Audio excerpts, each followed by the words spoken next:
InterContinental Residences Bangkok has begun construction and is scheduled to complete in 2029, and people are super excited about this condo.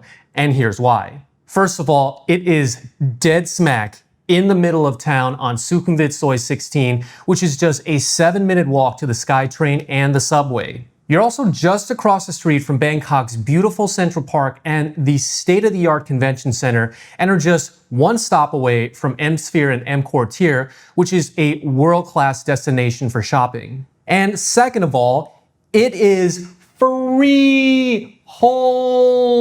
To my knowledge, there are only 3 notable branded residences in Bangkok that are freehold, and they're all to the west towards the riverside. But InterContinental will be the only freehold branded residence by a 5-star hospitality brand that is dead smack in downtown. By the way, freehold means you have full ownership rights to your condo unit, unlike the myriad of other leasehold branded residences where you're essentially renting for 30 years. And third, for what you're getting, the prices are pretty insane.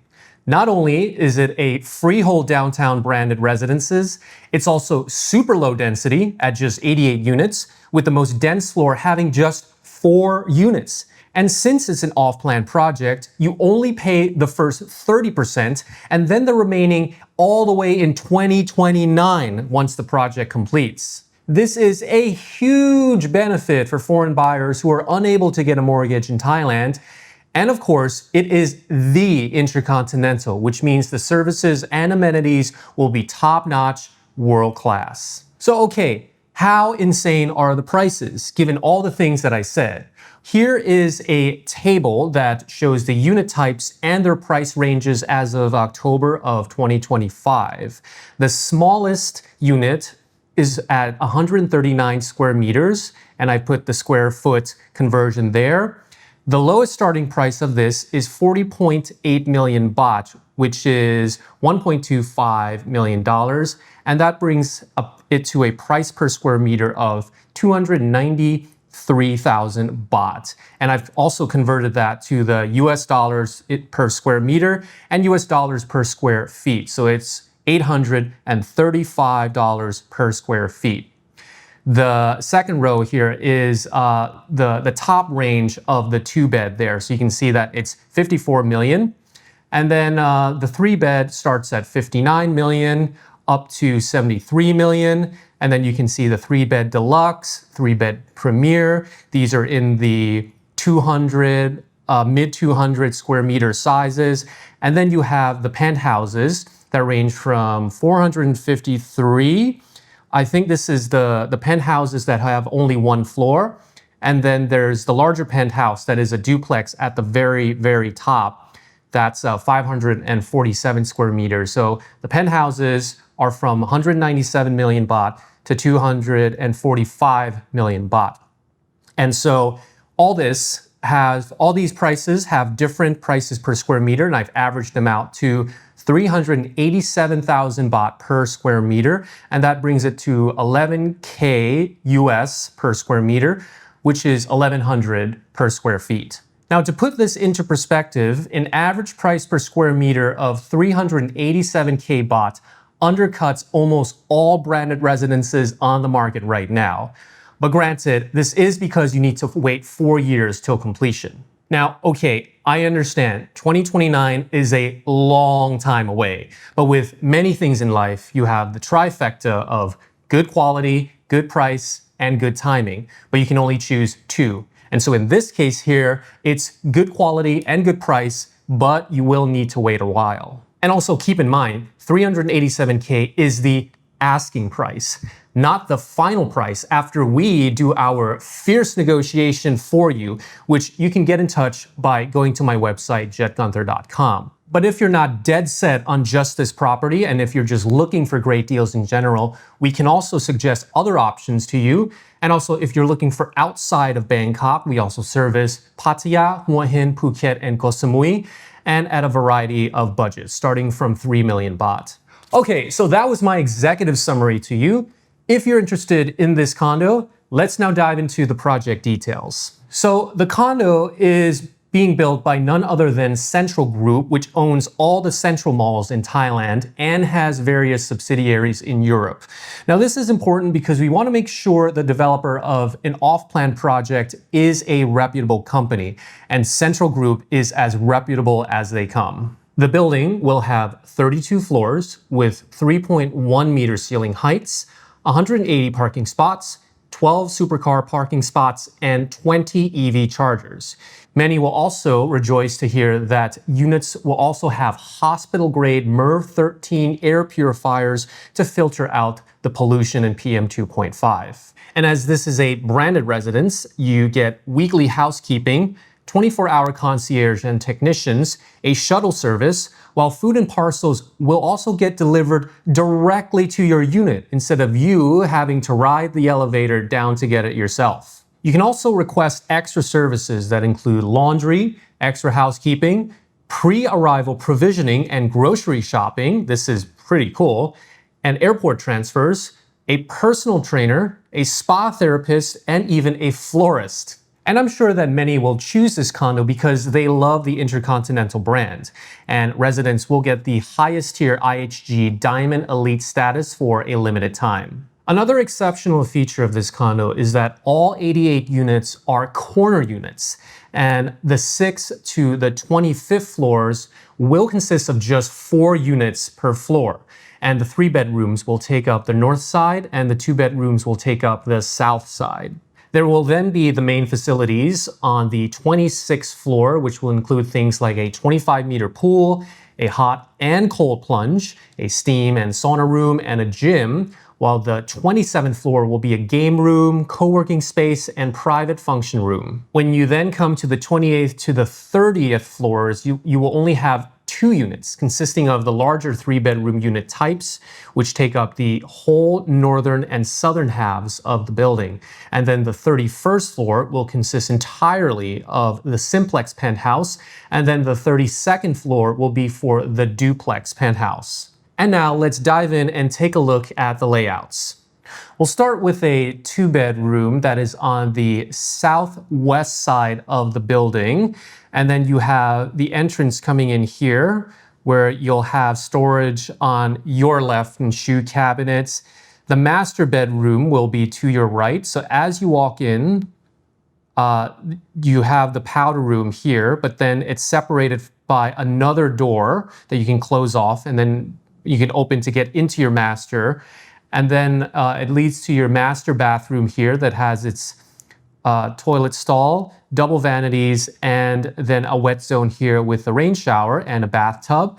And there's a gap opening here that can see into the master bedroom here that has a view of the west.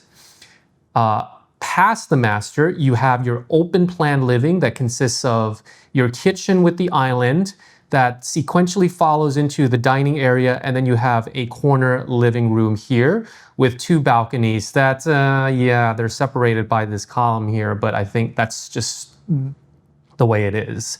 I also like that they place the living and dining room area at the corner facing the view, because that's likely the section of the unit that you're going to use the most. A lot of other condos like to place the best view, they like to place the master at the best view, but in reality, you're just going to be in the master to sleep and then wake up. You're not really going to be able to take advantage of the view. Okay, and then to the right of the unit, you have your little service corridor here that has some storage and more fridge. And then you have a yard here in the back that's like a open air. So I envision this to be an area where you can store your items and place your laundry machines, and then you can air dry them out in the yard here. And then this is the 2nd bedroom that has its own ensuite and its own, well, of course, its own bedroom. And then this is going to be the smallest 3-bedroom type. This time it faces northeast. So as with the 2-bed, you walk into your entrance hallway and to the left is storage. And then when you turn to your right, you have your powder room here. I see some more storage on this side here. And then you can get to your bedroom number 2 and bedroom number 3, which each have their own en-suites. These only consist of shower stalls, no bathtubs. And then when you come into the pantry, you have the same setup of the island kitchen followed by the dining room and the living room with the balconies here, and they nicely take up the bright exposed corners of the unit. And then you have a service area, which it seems like, okay, it has a bathroom here, so I guess you could have it be a maid's room if you want. Interesting. Maybe, yeah, if a 3-bedroom of this size, if you want to have a live-in maid, sure. I'm not sure if this size, the larger ones maybe. And then you have a yard outside here for hanging laundry and such. But yeah, you can convert this into other types of functions too if you don't want to have a live-in maid. And then the master bedroom here has a quite generously sized walk-in closet, which is appropriate for someone at this caliber. They would have a lot of clothes. And then you have the master bedroom leading into the master bath with the double vanities, the toilet stall, and then a bathtub here. And then we move on to the what's called the 3-bed premier. And this time it takes up the entire south wing of the building. So in the center core here are going to be the elevators and all the service stuff. So it sort of is it's a long shape that takes up the entire south side, and it curves up a little bit. And the entrance is on the left side here, where to your right, you immediately can get to the powder room. And this is a multi-purpose room where you can have it as your office or kids room or like library, reading room, whatnot. And then you have storage here. And then you have a very nice long balcony here that connects to your living and dining room area, followed by the pantry. And then the maid's room is in the back here. And this one has a full-on Thai kitchen. Good size here for really significant cooking. And then you have a service yard here again to hang your laundry and all that. And then through the hallway here, you will find the bedroom number 2 with its own ensuite.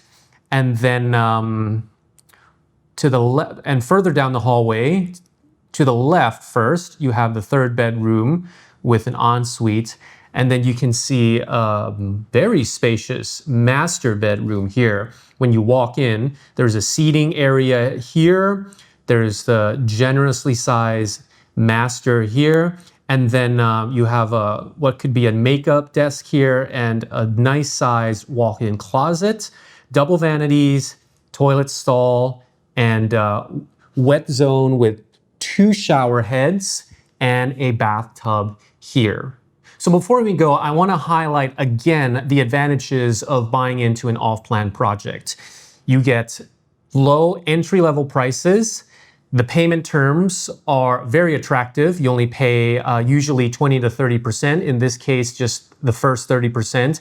And then you pay the remaining 70% towards like the very last year when the project is about to complete or when it completes and they're starting transfers. And also, since it's an off-plan, very newly launched project, you have a variety of choices to choose from, almost the entire building, from different sizes, different layout choices, and all that. And in many cases, but not the case for InterContinental, because you got to stay on brand and all, but many off-plan projects, because they're not built, they give you the option to customize the layouts and all like that, like not have a wall here or have an island here or put some extra storage or utility rooms here and there within reason, because they still need to conform within that box and preserve the structural columns and all like that. So if you're interested in off-plan projects, you can also check out this video that just popped up here where I also discuss a very attractive off-plan project.